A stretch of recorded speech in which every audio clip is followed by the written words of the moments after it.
Empieza a grabar nomás. Ya, estamos. Ya, colegas, hoy día vamos a tener la clase de la introducción a la ortótica. Suelen ser clases que en muchas asignaturas mm, se suelen tomar con un poco de liviandad, pero esta clase en particular tiene cosas súper importantes que van a servir de aquí en adelante para toda la asignatura. Entonces, por favor, tomen en consideración, porque incluso hasta ciertos datos les voy a entregar de las mismas evaluaciones y de los pequeños detalles que tienen que tener en consideración a la hora de la confección de cualquier elemento ortótico. Entonces, a ponerle ojo, es una clase que voy a comentar varias cosas bastante rápido. Hay algunas cosas que ustedes deberían ya conocer. Si hay dudas, por supuesto, se pueden comentar al final de la clase y también al comienzo de la próxima. Va a quedar el audio, va a quedar también el video para que lo puedan revisar en caso de que tengan alguna consulta en particular. Eh, y creo que eso sería como para partir. Dame un segundito que... ¿Qué pasó? ¿Qué pasó? Ahí. Bueno, los objetivos de la clase, hoy día vamos a conocer el concepto de las órtesis. Vamos a conocer los tipos de intervención ortésica, algunos ejemplos de ellos. Voy a tratar de ser lo más descriptivo posible con algunos de los ejemplos más conocidos y más clásicos, y sobre todo algunas cosas de las que vamos a hacer sí o sí durante nuestros prácticos. Esperemos concretarlos más adelante.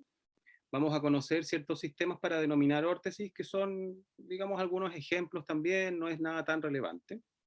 Eh, Vamos a conocer en forma global algunos tipos de órtesis, conocer también las consideraciones generales para el diseño, y esa es la clave de la clase de hoy, y conocer también algunos tipos de problemas asociados, ¿ya? Porque dentro de las cosas que hacemos los terapeutas, esto puede no necesariamente ser inocuo y tener algunas consecuencias que en mayor o menor medida pueden ser complejas. Entonces hay que tener muy en consideración a la hora de diseñar y de crear una órtesis los posibles problemas asociados. Eh, Vamos a el mapa de ruta de la clase de hoy, vamos a definir ciertos conceptos, vamos a hablar sobre los tipos de intervención ortésica, de los materiales con los cuales se trabaja para poder confeccionar las órtesis, de los objetivos principales, de acuerdo a las mismas definiciones, de los tipos de órtesis según la nomenclatura, las consideraciones generales que les comentaba antes, las problemáticas, y al final les voy a hacer un pequeño resumen con un punteo de cuáles son las cosas más importantes que ustedes tienen que ahondar sí o sí y desarrollar sí o sí al momento de los prácticos y de cuando se enfrenten a desarrollar una órtesis con algún usuario o con alguna usuaria, por supuesto.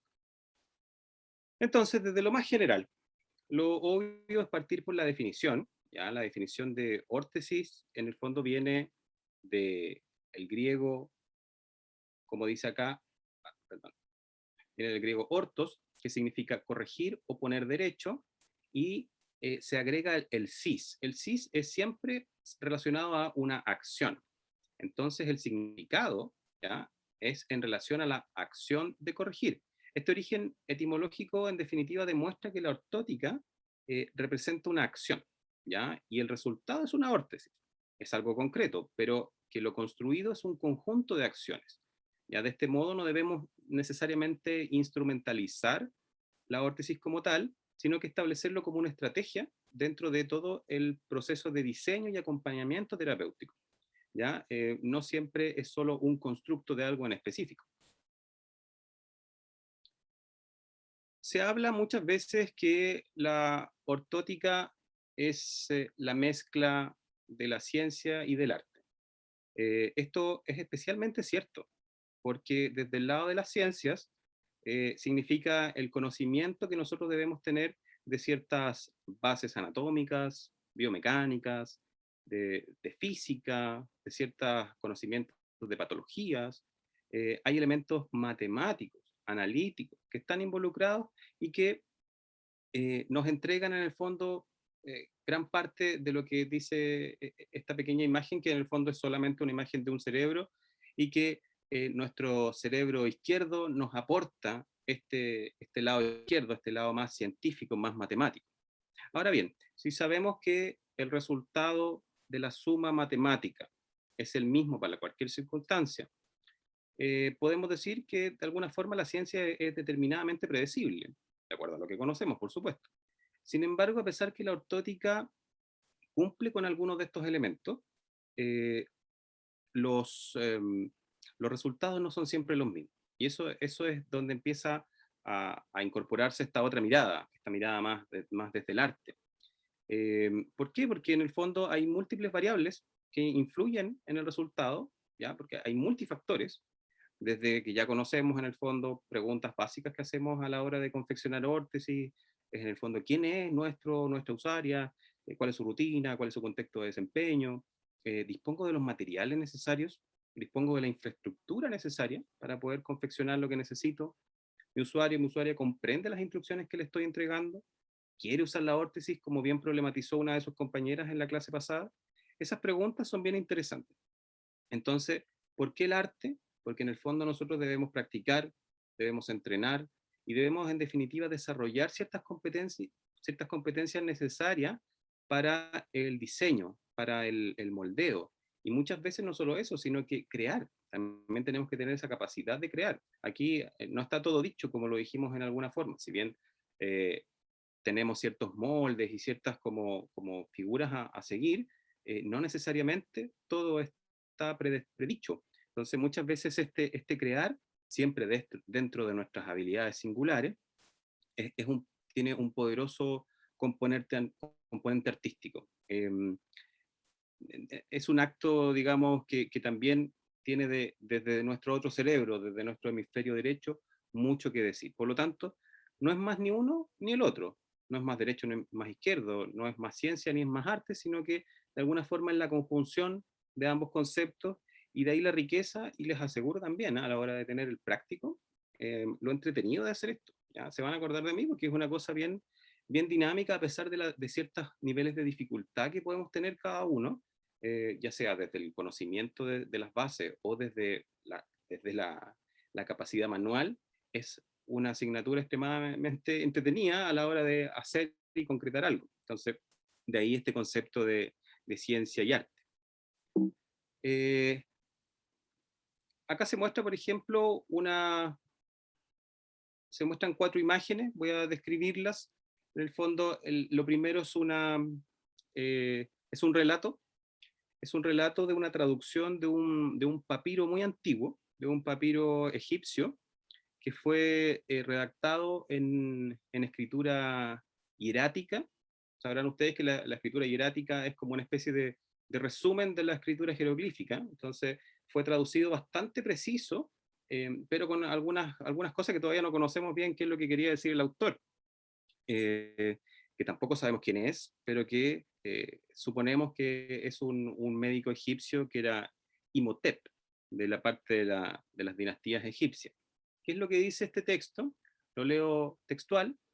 Dice: si examinases a un hombre que presenta una fractura en su brazo, encuentras el brazo colgando, separado del resto del miembro, deberás decir con respecto a él, perdón, que me apareció algo acá, deberás decir con respecto a él, una persona que presenta una quebradura en su brazo, un padecimiento que yo trataré.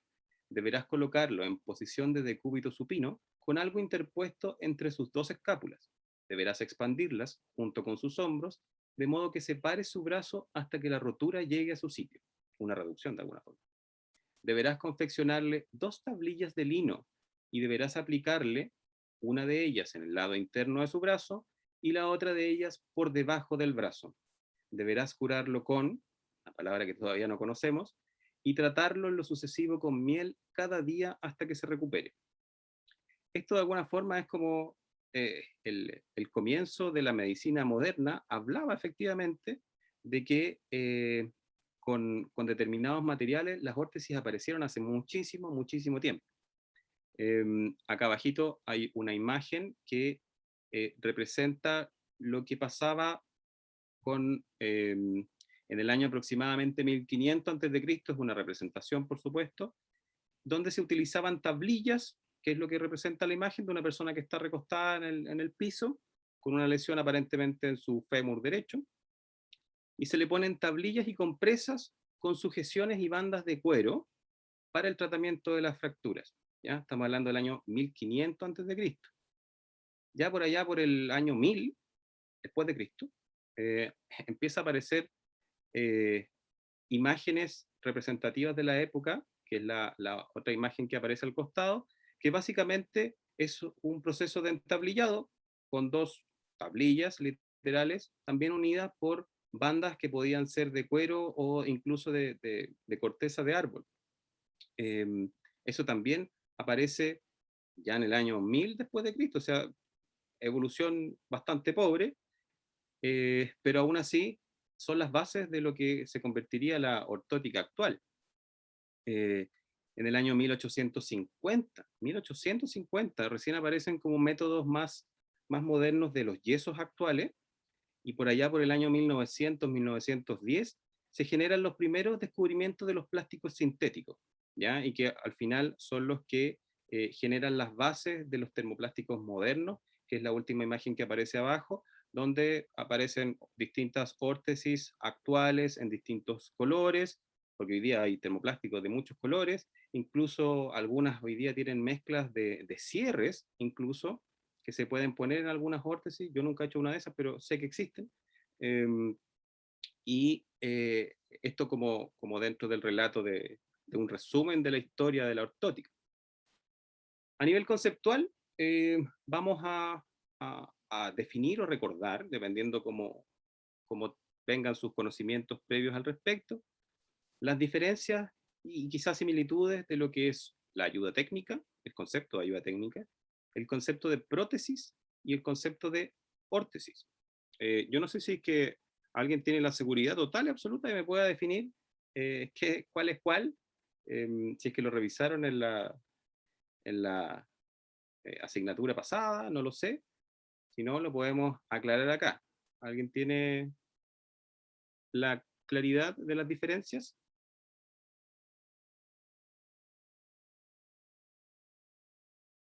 ¿Nos animan?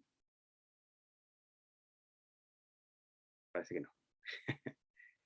Bueno, la ayuda técnica, como dice acá, es todo producto externo, ¿ya? Que se incluyen dispositivos, equipos, instrumentos y programas informáticos que sean producidos especialmente o estén disponibles en general, cuya finalidad principal es, esta es lo importante, mantener o mejorar el funcionamiento y la independencia de una persona y por lo tanto promover su bienestar. Esa es la definición, en el fondo son todos aquellos elementos que refuerzan el desempeño de la persona para brindarle la mayor autonomía posible. Eh, Ahí hay un montón de ejemplos que pueden ser, no sé, los burritos, las sillas de rueda, los bastones, las tablas de transferencia, las pinzas alargadoras, las camas eléctricas, los colchones cara, etcétera, etcétera, etcétera. Hay un largo etcétera. Esas son las ayudas técnicas. Las prótesis, por otro lado, son dispositivos de aplicación interna o externa. Muchas veces nos quedamos con que son solo internas, pero no, perdón, solo externas, pero también hay internas, ya vamos a comentar eso, que se usan para, lo importante, reemplazar total o parcialmente una parte del miembro ausente o deficiente. De alguna forma, la prótesis es una extensión artificial que reemplaza una parte del cuerpo. ¿Ya? Eso es como lo más importante. Puede ser, por ejemplo, por un tipo de amputación. Acá aparecen dos imágenes. La primera es una clásica prótesis de miembro superior con un componente dinámico de codo y con un gancho terminal para una amputación de miembro superior a nivel de húmero probablemente.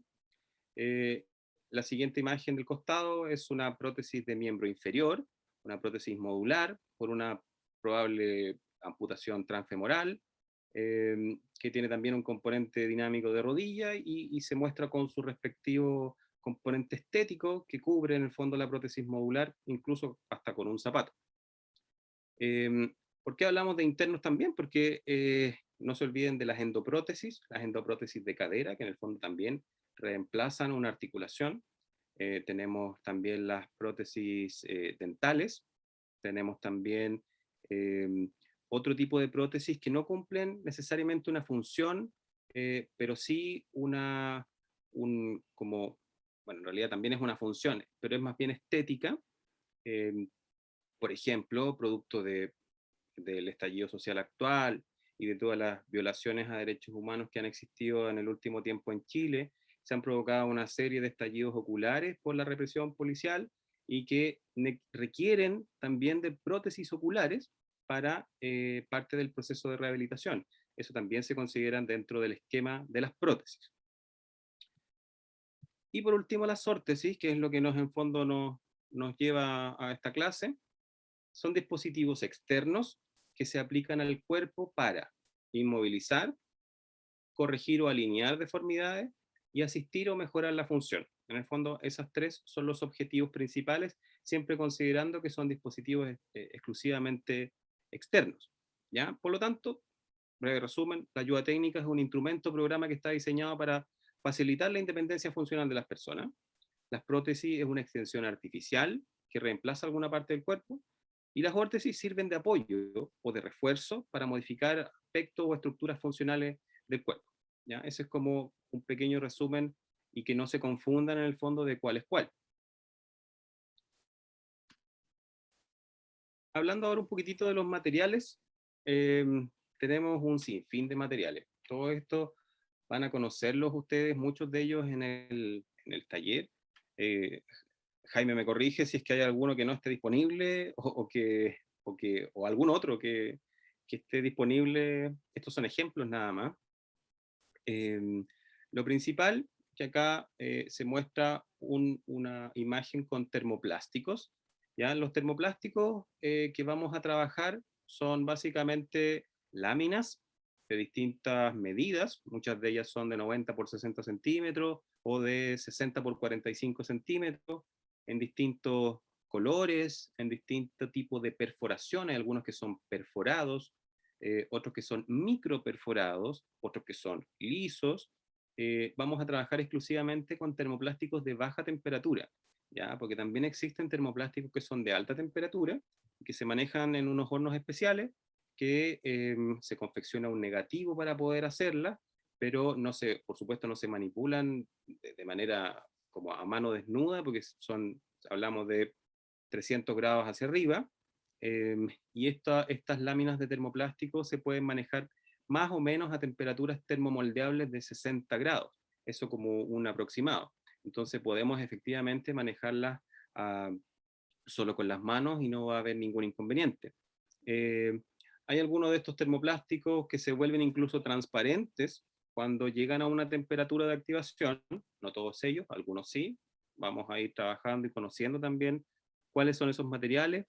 Tienen también las características de ser elásticos, muchos de ellos tienen una capacidad de elasticidad de un 300 a un 1000% del tamaño original, y la gracia está también en que tienen un componente de una memoria elástica muy importante. Es decir, nos permite incluso remoldearlo en sucesivas ocasiones, y que también nos permite ir haciendo arreglos, porque vamos a ver lo que en la práctica es prácticamente imposible que una órtesis quede así al 100% perfecta al primer moldeo. Entonces, gracias a esta capacidad de memoria, podemos ir haciendo las modificaciones que sean necesarias. Ahora también, ojo con esto, los termoplásticos, la mayoría tienen una capacidad adhesiva muy importante al contacto con sí misma.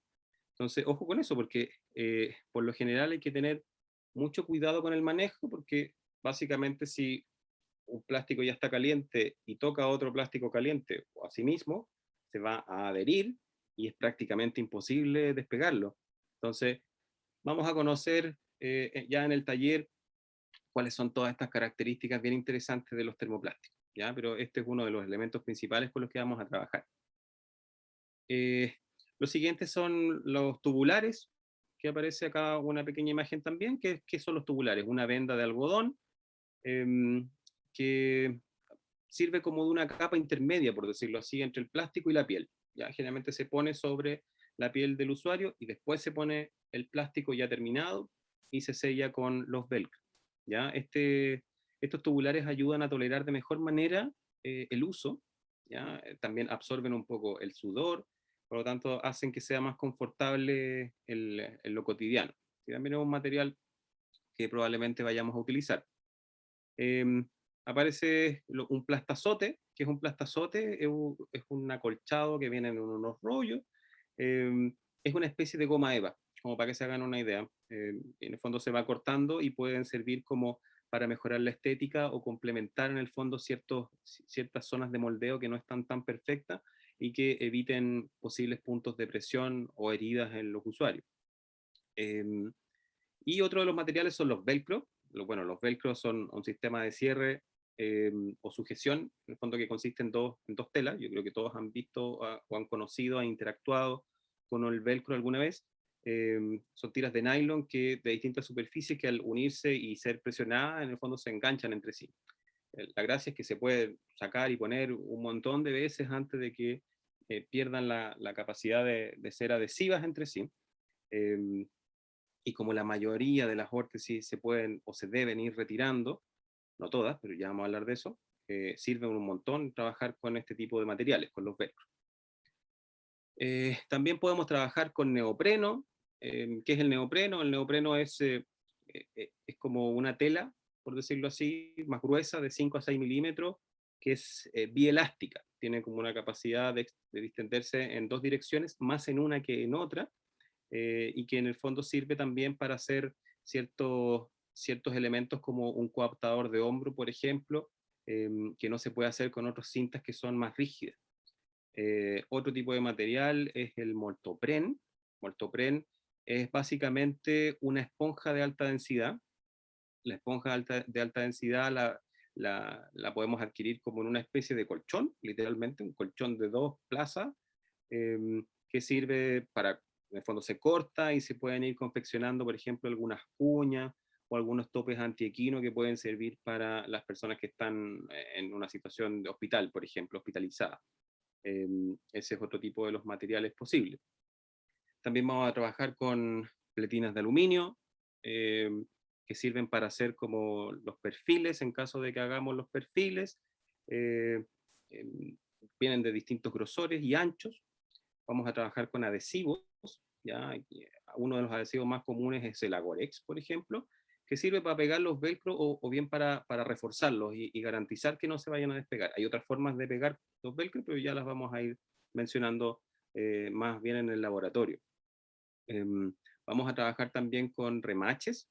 Los remaches son unas pequeñas estructuras que son de níquel, que es que en el fondo una especie de metal, que se unen entre sí y permiten fijar elementos o articularlos, si es que no se remachan hasta el final, eh, y que en el fondo se unen a través de una fuerza mecánica, es decir, se aprietan o se martillan. Dependiendo cuánto uno lo martille, es lo que esto queda fijo, o bien puede quedar semiarticular. Vamos a trabajar también con elásticos, ahí hay algunos de ellos, los elásticos de billetes son como los más comunes, sirven por ejemplo para hacer determinadas tracciones en férulas que son dinámicas, por poner algún ejemplo. De herramientas, bueno, vamos a trabajar con todo lo que es un taller, básicamente. Tijeras de distintos tipos. Ahí hay una tijera de termoplástico, que son tijeras especiales, más gruesas, que sirven para hacer los cortes de láminas, por ejemplo, de 3.2 milímetros, que es uno de los tipos de termoplástico más gruesos. Hay otros termoplásticos que son un poco más delgados, que son de 2.4 milímetros, otros de 2 milímetros, otros de 1.6 milímetros, etc. Mientras más grueso, por supuesto, más difícil de cortar. Por eso es importante tener buenas tijeras, además de que para otros cortes es necesario también y fundamental tener una buena tijera. Para un ortesista, en el fondo, tiene que tener una buena tijera. Vamos a trabajar con martillos, por ejemplo, lo que les decía para los remaches. Vamos a trabajar con una herramienta de sacabocado para ir haciendo orificios. Vamos a trabajar con pistolas de aire caliente para, por ejemplo, pegar porque si uno calienta el material en determinados tipos de material, se ponen adhesivos con este tipo de pistola de aire caliente, o bien también sirve para calentar ciertos pedacitos más pequeños de las órtesis para remoldeo y no tener que hacerla todas de nuevo. Vamos a trabajar con calentadores de agua que, que van en el fondo a predeterminar estos 60 grados para poder hacer el moldeo inicial de las órtesis.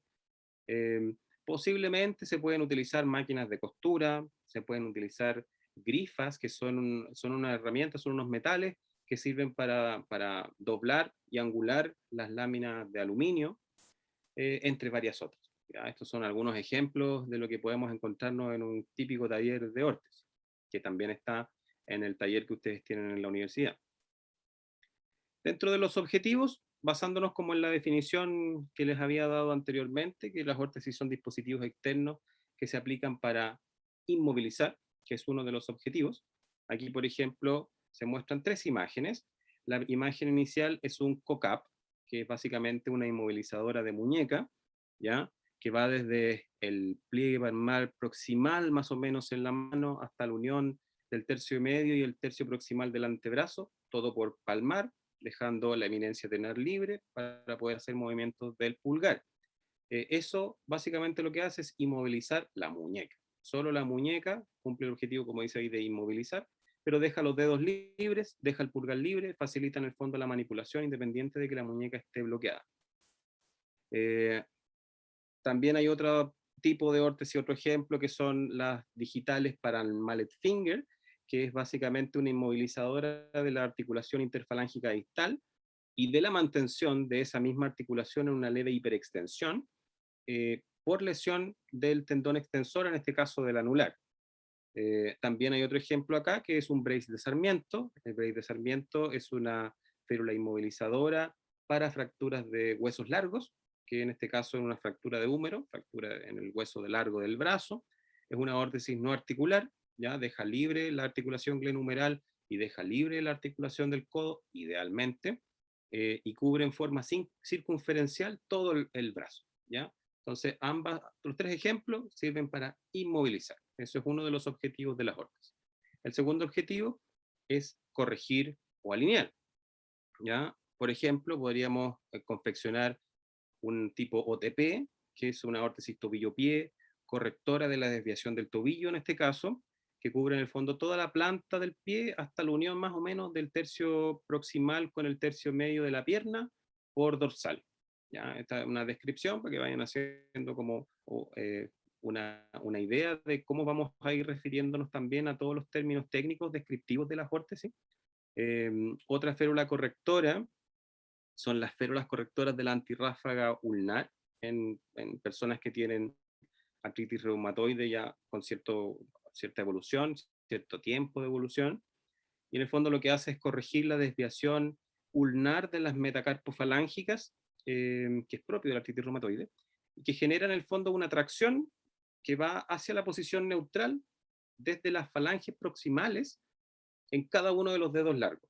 ¿Ya? Es una pequeña banda que puede ser de termoplástico delgado que tracciona desde las falanges proximales hacia una posición lo más neutral posible cada uno de los dedos.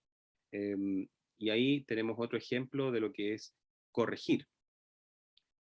Y tenemos un tercer objetivo que es asistir, ¿ya? O mejorar la función. Acá, por ejemplo, se muestra una férula dinámica para la lesión de nervio radial, ¿ya? ¿Qué es lo que hace esta férula? Lo que hace es asistir la función de la extensión de muñeca y de los dedos, que falla producto de la lesión del nervio radial, y tiene 2 componentes, ¿ya? Si me siguen o si tienen preguntas me van interrumpiendo. Los componentes en el fondo son una base estable que va a nivel del antebrazo, tipo una canaleta, pero que va desde la muñeca hasta la unión del tercio medio y tercio proximal del antebrazo por dorsal, ¿ya? Ese es uno de los componentes. Y el otro componente es un componente dinámico que va en el dorso de la mano y que se articula a nivel de la muñeca con 2 remaches, ¿ya? Que era lo que les decía anteriormente, que en el fondo uno los golpea con una fuerza mecánica controlada, pero que no que se aprieten, sino que dejen cierto movimiento para que podamos concretar una férula dinámica. Y a todo esto se le suma en el fondo un componente metálico de aluminio que genera este alto perfil que nace desde el componente del dorso de la mano y es la base para la caída de los elásticos, ¿ya? Que caen de forma perpendicular a las falanges proximales de los dedos largos y así generar en el fondo la apertura de la mano. ¿ya? Hay también un componente elástico que va desde la parte estable del antebrazo por dorsal hasta el dorso, hasta la parte dinámica del dorso de la mano, que también genera la tracción para facilitar la extensión de la muñeca. Entonces, esto facilita y asiste la extensión de la muñeca y la apertura de los dedos para poder hacer manipulación. Con esto, como las personas tienen indemne la flexión de muñeca y el cierre de la mano, se puede garantizar cierta función controlada. Esa es la idea en el fondo de esta órtesis, que es bien compleja, pero que tiene este objetivo de asistencia o de mejoría en la función. Otro tipo de ejemplo para esta asistencia son las correas anti-stepach. Hay distintos tipos, que en el fondo literalmente es una correa como de mochila, imagínensela así, u otro material puede ser, por supuesto, con una extensión elástica que lo que hace es guiar desde la tibia hasta más o menos el antepié, y eso corrige cada vez que se camina en las etapas de la marcha, corrige la caída del antepié durante la marcha. Entonces, eso también es una férula que permite asistir o mejorar la función de caminar. ¿Ya? No sé si tienen preguntas hasta aquí, chiquillos, chiquillas, me van interrumpiendo nada más. Profe, Dígame. hola, soy Ignacio. Ignacio. Ese concepto de antepié no lo conocía. ¿Lo puede explicar quizá? Sí, no, mira, imagínate que en el fondo tienes la planta del pie, es donde está como lo que sería la eminencia tenar del pie, no me sé exactamente ese concepto, pero es como la almohadilla del dedo gordo, del primer ortejo, hasta esa zona más o menos llega la correa elástica, y desde ahí permite hacer una tracción para que el pie no caiga. Ah, ya. Gracias. ¿Sí? ¿Alguna otra consulta, chiquillos, chiquillas? Quizás reforzar de que la primera órtesis que tú mencionaste, Edu, es la electiva, la que habíamos propuesto en el taller como hacer de forma electiva. Ah, claro, eso es un buen punto. La órtesis que está acá, la órtesis para lesión de nervio radial, que tiene todos estos componentes que aparentan bastante complejidad y es bastante complejo, la verdad, está dentro de las alternativas que podemos hacer de forma optativa en el programa actual. Ojalá pudiéramos llegar a concretarlo, y quienes hayan desarrollado todas sus órtesis al final del semestre pueden optar por hacer esto de forma voluntaria, sin calificación, por el mero acto de tener estos conocimientos y de ir afinando ciertas cosas. Pero la idea es que puedan optar a ella. Para complementar un poquitito lo que dice el profe, esta órtesis es esa que lleva los elásticos en los dedos, y Jorge, cuando te las fui a dejar, es la órtesis más aparatosa, la que cuando estuvimos ahí palpándola y viendo la tensión de los elásticos y de estas como hamacas de los dedos, esa es la órtesis que el profe Eduardo hace referencia a que electivamente se puede desarrollar al final del paso práctico. Correcto. Profe, acá habla Nadia. Profe, quería hacerle una consulta. El tema de los tiempos que se utilizan las órtesis, ¿van en relación a la función que estaba a cumplir? Por ejemplo, me imagino que si es asistir o mejorar la función, tendría que tener tendré que usarla casi todo el día para poder como cumplir la función que está diseñada. ¿O va en relación al plan de intervención que uno está realizando con el usuario? Mira, todo es multifactorial y no hay ninguna respuesta estándar para tu pregunta, porque efectivamente la idea es que ojalá se pudiera llegar a utilizar el mayor tiempo posible durante las actividades. Por supuesto, tú no le vas a indicar a ningún usuario, ninguna usuaria que use esto de noche, no tiene sentido. Va a terminar, no sé, por apuñalar a su esposo que duerme al lado. Entonces, no tiene sentido, sino que va a ser en relación también de cómo va su recuperación. Ojo, porque uno lo que está haciendo con esto es estimular también el movimiento y la reinervación de alguna forma, mantener ciertos arcos de movimiento. Entonces, no hay una receta específica.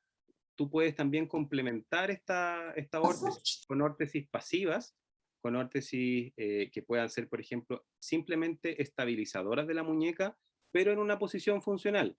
Entonces, que permite igual manipulación, pero no activa la muñeca. También se puede ir combinando. Entonces, depende de muchas cosas, Ah, ya, profe, gracias. Profesor, Dígame. una consulta. Toda esta órtesis y la ortótica reemplazan los yesos en su momento. En algunos casos sí. La verdad es que el yeso se utiliza todavía de forma muy masiva, también por un tema de costos. El yeso es extremadamente más barato porque se compran por saco, literalmente, versus estas láminas de termoplástico que son muchísimo más costosas. Por poner un ejemplo, una lámina de termoplástico de 90 por 60 centímetros, de 3.2 milímetros, cuesta aproximadamente 150.000 pesos. ¿Cuánto puedes sacar de ahí? Es variable, puedes sacar, no sé, 10 palmetas, por ponerte un ejemplo. Entonces, 10 palmetas en 150 lucas, más todos los otros asociados, digamos, hay muchos costos asociados, no solo plástico. Entonces, en algunos casos, sí se puede reemplazar, si es que están los medios. Yo he reemplazado, por ejemplo, para fracturas de muñeca, algunas que tienen mucho mejor seguimiento de instrucciones y que los usuarios pueden en el fondo también costearlas, porque son muchísimo más cómodas que los yesos, porque los yesos son estáticos, van quedando grandes, pican un montón, tienen un montón de problemas. No sé si alguno de ustedes ha estado enyesado, pero es súper desagradable.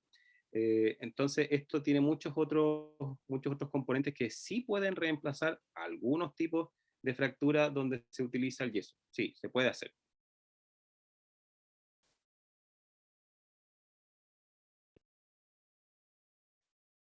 ¿Alguna otra pregunta, colegas? Ya, seguimos entonces. Dentro de la clasificación, esto yo diría que es lo menos importante, la verdad. Es solo para que conozcan que hay determinados tipos y que no necesariamente vamos a preguntar teóricamente cuáles son. Aquí no es el fin exclusivo de esta asignatura, pero conozcan que hay, por ejemplo, una clasificación que habla de 8 tipos distintos. Este, por ejemplo, es uno de ellos, las órtesis no articulares.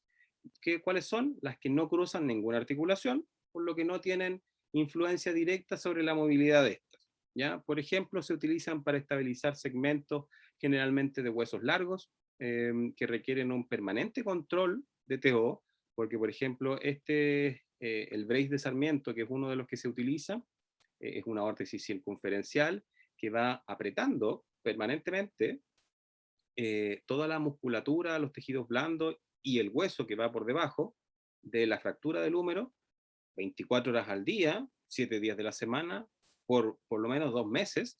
Entonces requieren necesariamente de un control permanente para saber si está bien, si es que no está generando otro tipo de complicaciones, etc.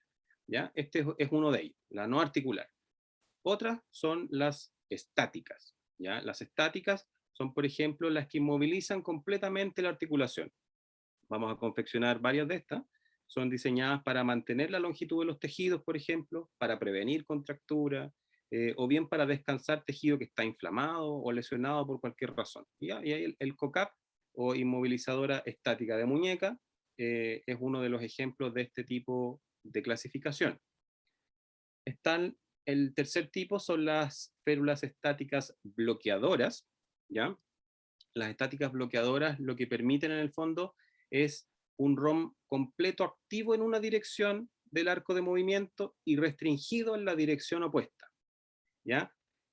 Por ejemplo, la férula digital para el cuello de cisne en la artritis reumatoide permite flectar la articulación falángica proximal en esta patología en particular libremente, se flecta libremente, pero al momento de extender se genera una extensión limitada hasta un arco de movimiento determinado, porque lo que hace esta desviación es hiperextender la articulación interfalángica proximal. Entonces, con esta articulación se previene que eso suceda con una férula digital muy simple, y esta sí la vamos probablemente a trabajar en el laboratorio. Otro de los tipos son las estáticas, el cuarto tipo son las estáticas en serie. ¿Ya? Aquí lo que se hace es aplicar fuerzas en las articulaciones para incrementar el ROM pasivo, pero no hay movimiento de la articulación que esté permitido, no hay movimiento activo. En el fondo, lo que se hace, o son diseñadas para un estiramiento prolongado, ¿ya? Para promover la elongación de los tejidos blandos. Se utilizan en tejidos específicos, donde se puede lograr una tensión permanente en el tiempo. Acá se muestra una órtesis para extender un codo, que tiene en el fondo un componente que va al brazo, un componente que va al antebrazo, una lámina de aluminio que cruza desde el componente del brazo al antebrazo, y que se va tensionando de forma gradual en el tiempo, y se va alternando con tensiones suaves para que en el fondo se vaya remoldeando ese tejido y pueda permitir un mayor arco de movimiento. La idea es que esto en el fondo se vaya haciendo de forma gradual en el tiempo y con controles sucesivos. Por eso es que se habla de que es en serie, porque se va modificando cada vez que se controla. La idea es ir unos pequeños grados más hacia la tensión, y con esto vamos logrando como ampliar el rango de movimiento.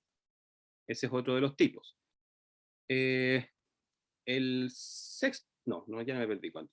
El quinto tipo es el de tipo tenodesis, que lo que hace en el fondo es une la extensión de muñeca, porque uno al generar la extensión de muñeca de forma natural, los dedos se flectan, y esta férula lo que permite es justamente garantizar el cierre de la mano, y se utiliza muchas veces, son una especie de férulas como pseudodinámicas, y que utilizan un movimiento fisiológico para poder hacer la flexión de la metacarpofalángica y de las interfalángicas proximales, para garantizar el cierre de la mano. ¿Ya? Esto se utiliza, por ejemplo, en algunos usuarios con lesiones neurológicas centrales, como, no sé,